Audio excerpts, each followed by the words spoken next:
नमस्कार। हमारे नए वीडियो में आपका स्वागत है। तो आज अरि मंत्र के बारे में जानेंगे।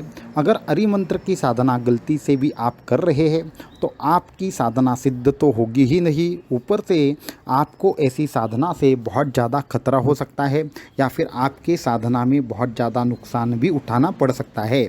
इसलिए आप अगर अरि मंत्र की साधना गलती से भी कर रहे हैं तो आपको बचना चाहिए, क्योंकि ये 5 चीज़ें जो हम बताने वाले हैं, ऐसे मंत्र सभी साधकों को ऐसे मंत्रों से बचना चाहिए, क्योंकि अरि मंत्र अत्यंत ज़्यादा खतरनाक होते हैं। तो अभी अरि मंत्र क्या है, इसको कैसे पहचानेंगे, किस तरीके से हम जो मंत्र कर रहे हैं वो हमारा अरि मंत्र तो नहीं है, ये सारे अगर आप जानना चीज़ें चाहते हैं तो इस वीडियो को एंड तक देखना ना भूलें। साथ में ही हमारे चैनल को सब्सक्राइब करना, वीडियो को लाइक करना और ज़्यादा से ज़्यादा लोगों तक इन्हें पहुँचाना ना भूलें। तो अरि मंत्र, तो आखिर अरि मंत्र होता क्या है और इससे क्या क्या हानि हो सकती है, ये थोड़ा सा सबसे पहले समझने की कोशिश करते हैं। तो हर मंत्र हर किसी इंसान के लिए कार्य नहीं करते। जैसे कि पहले एक उदाहरण देना चाहेंगे। हमारे एक साधक थे जो पिछले 8 वर्ष से साधना कर रहे थे। तो साधना शुरू करते ही उनको विविध प्रकार के रोग होना शुरू हो गया। जैसे कि उनको सबसे पहले वो किसी विशेष सिद्धि के लिए एक साधना कर रहे थे, परंतु वो मंत्र जाप शुरू करते ही उनके पीठ में बहुत ज़्यादा दर्द शुरू हो गया। उसके बाद अगले 1-2 महीने और साधना करने के बाद उनको सिर में दर्द होना शुरू हो गया। उसके बाद परिस्थिति ऐसे हो गई कि उनका वो सिद्धि तो प्राप्त हो ही नहीं, लेकिन उनको बहुत सारे जो हेल्थ इश्यूज़ है वो आना शुरू हो गए। उनके साथ में जो मेंबर्स रहते थे घर में, उनको भी कुछ लोगों को अचानक से बीपी डिटेक्ट हुआ, कुछ लोगों को शुगर डिटेक्ट हुआ। तो ये क्या चल रहा है, ये समझ में नहीं आया। आगे चल के 1 या 1.5 साल बाद उन्होंने उस मंत्र की जो साधना थी वो बंद कर ली। उसके बाद उनको कोई और किसी ने एक विशेष मार्गदर्शन किया। उसके बाद उन्होंने कोई अलग बीज मंत्र की साधना शुरू कर दी। उस बीज मंत्र के माध्यम से क्या हुआ, उनको और कुछ तकलीफ़ें बढ़ने लगी। 1-2 तकलीफ़ें उनकी कम हो गई, लेकिन और कुछ जो तकलीफ़ें थी वह बढ़ने लगी। तो ऐसा होते होते तकरीबन 7-8 साल हो गए। उसके बाद वो तकरीबन कुछ 7-8 साल जब उनके पूरे हुए साधना के, तो एक दत्त जयंती के दिन हमसे वो मिले थे। एक जगह पे एक सप्ताह था गुरुचरित्र का, तो उसके उद्यापन में उनकी और हमारी मुलाकात हुई। तो वो बहुत ही ज़्यादा थके हुए थे। उनके चेहरे के ऊपर एक कालीनता थी, उनका चेहरा पूरा मुलुल ऐसा पड़ गया था, और साथ में ही उनके चेहरे के ऊपर किसी भी प्रकार का तेज नहीं था, और उल्टा कोई विशेष प्रकार का तंत्र प्रयोग या गलत तरीके से तंत्र साधना इन्होंने की है, ऐसा उनके मुख के ऊपर देखकर लग रहा था। तो हमने उनको पूछा कि आपकी साधना वगैरह कैसे है, क्या है। तो उन्होंने कहा कि गुरुजी, ये साधना की वजह से हमारी तकलीफ़ें बढ़ती जा रही है। एक विशेष सिद्धि के लिए साधना की थी और उन्होंने जो हकीकत थी वो पूरी की पूरी बताई। तो उसके बाद हमने देखा, तो हमने उनको पूछा कि आप इस प्रकार के मंत्रों की साधना करते हैं क्या। तो उनको आश्चर्य लगा और उन्होंने कहा कि हाँ गुरुजी, हम इसी प्रकार के मंत्रों की साधना कर रहे हैं। तो हमने कहा कि आपको साधना शुरू करने से पहले कि आपने वो मंत्र आपके लिए ठीक है या नहीं, इसके बारे में कुछ सोचा था क्या। तो उन्होंने उसके बारे में, ये बात क्या है, कोई मंत्र हमें सूट करता है या नहीं, ऐसा कुछ होता है, उसके बारे में उन्होंने कहा यह हमें पता ही नहीं था। तो हमने कहा ठीक है। उसके बाद क्या हुआ, उनको हमने और एक विशेष मंत्र की साधना बता दी और उस विशेष मंत्र की साधना के कुछ नियम भी बता दी। तो वो तकरीबन 6 महीने तक उनको वो साधना कंटिन्यू करने के लिए कहा, किसी भी प्रकार से विचार बिना किए वो साधना आप 6 महीने करें, उसके बाद लाभ दिखना शुरू हो जाएगा। और उसके बाद तकरीबन उनको 8 प्रकार के नियम बताए उसमें, और 8 प्रकार की क्रियाएं भी बताई, किस तरीके से करना है, क्या करना है, समय कौन सा रहेगा, आसन क्या रहेगा, माला क्या रहेगी। तो ये सारी चीज़ें बताई। तकरीबन उन्होंने 6 महीने तक साधना की। उनको धीरे धीरे वो नॉर्मल होना शुरू हो गया। उसके बाद उनको वापस से एक बार मंत्र बदल कर दिया। उसके बाद उनको और अच्छा लगने लगा और 1 साल के अंदर पूरा का पूरा वो रिकवर हो चुके थे। तो उसके बाद उन्होंने हमसे मिलकर वापस से पूछा कि गुरुजी, हम पहले साधना करते थे तो उसके बाद हमारी तकलीफ़ें बढ़ना शुरू हो गया, उसके बाद वापस से अभी साधना की तो साधना से ही तकलीफ़ें नष्ट हो गई।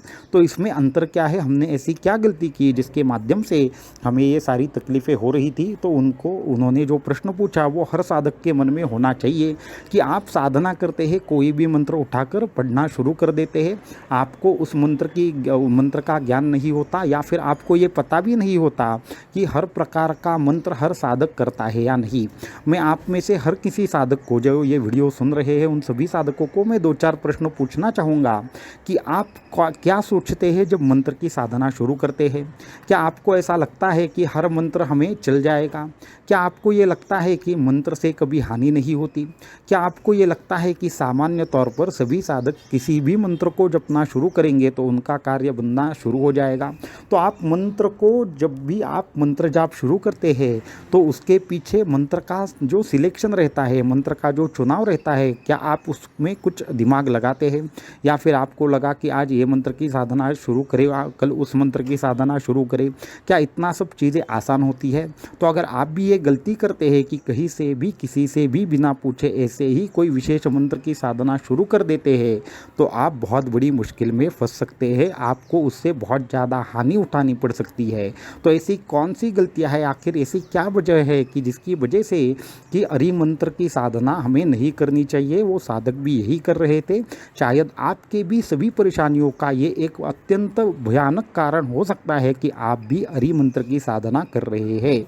तो हरि मंत्र क्या रहता है? हमारे शास्त्रों ने हर किसी इंसान को विशेष प्रकार से तैयार किया है। हर किसी इंसान को एक विशेष प्रकार की अच्छाई या बुराई या एक विशेष प्रकार की फ्रीक्वेंसी के लिए तैयार किया है। इसलिए कुछ साधक नाम जाप करते हैं, कुछ साधक हठ योग करते हैं, कुछ लोग तंत्र योगी होते हैं, कुछ लोग जो समाधि योग होता है उससे जुड़ जाते हैं, कुछ लोग ओमकार साधना करते हैं, कुछ लोग सोहम साधना करते हैं। और हमारे यहाँ पे करोड़ों मंत्र और करोड़ों देवताएं हैं। आखिर ऐसा क्यों है? क्योंकि हर किसी इंसान को अपने अपने स्वभाव के अनुसार साधना करनी चाहिए। तो इसकी वजह से वो जो इंसान है अपनी साधना का जब चयन करते हैं तो उनको ये भली भांति परिचय होना चाहिए कि हर कोई मंत्र हमारे लिए नहीं है। जैसे कि अगर आपकी जो प्रवृत्ति है वो चंद्रमा से प्रेरित रहेगी तो आपको क्या करना चाहिए? आपको उग्र जो मंत्र रहेंगे उसको टालना चाहिए। तो इसमें अत्यंत महत्वपूर्ण बात यह है कि दो प्रकार की चीज़ें हमारे शास्त्रों ने बताई है कि आप एक ऐसे मंत्र जो सभी साधक साधना कर सकते हैं और एक ऐसे मंत्र जो हर किसी को जो कोष्टक देखे बिना साधना नहीं करनी है। तो हरि मंत्र ये ऐसे मंत्र रहेंगे कि जिनको अगर आपको करेंगे तो क्या होगा? आपका नुकसान हो जाएगा। तो इसे हरि मंत्र कहा जाता है। हरि यानी कि शत्रु। तो ऐसे मंत्र जिनको पढ़ने से आपको तकलीफ़ें बढ़े, आपको विविध प्रकार से तकलीफ़ें हो, रोग हो, अचानक से काम बंद पड़ने लगे, अचानक से सभी चीज़ें खराब होने लगे, तो इसे क्या कहा जाता है? हरि मंत्र कहा जाता है। जब भी कोई गुरु किसी विशेष इंसान को दीक्षा देते हैं तो वो हरि मंत्र का विचार जरूर करते हैं। हरि मंत्र से इन सभी साधकों को बचना चाहिए, ये गुरु को पता रहता है। परंतु जब आप अपने मन से साधना करते हैं तो क्या होता है? वहाँ पे अगर गलती से हरि मंत्र का चयन हो जाए तो क्या होता है? तो वो सभी प्रकार से आपको तकलीफ देगा, वो मंत्र आपको सिद्धि कभी नहीं देगा।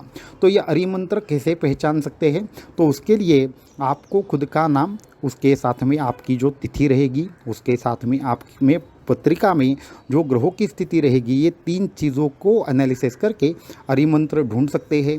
या फिर हरि मंत्र खोजने का एक कोष्टक भी आता है, उस कोष्टक में आपका मंत्र बैठता है या नहीं, ये अत्यंत महत्वपूर्ण है।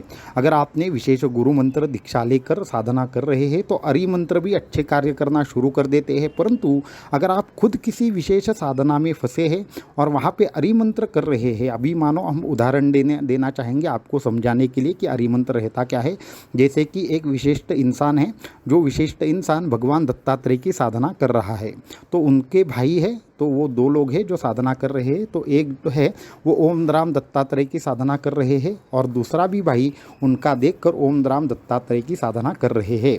तो जो पहला भाई है जो ओम राम दत्तात्रेय की साधना कर रहे हैं, उनका क्या है? उनकी उस मंत्र से क्या हो रही है? दिन ब दिन प्रगति होती जा रही है, प्रगति होती जा रही है और उनको बहुत सारा पैसा आ रहा है, सभी प्रकार के संकल्प उनके सिद्ध हो रहे हैं।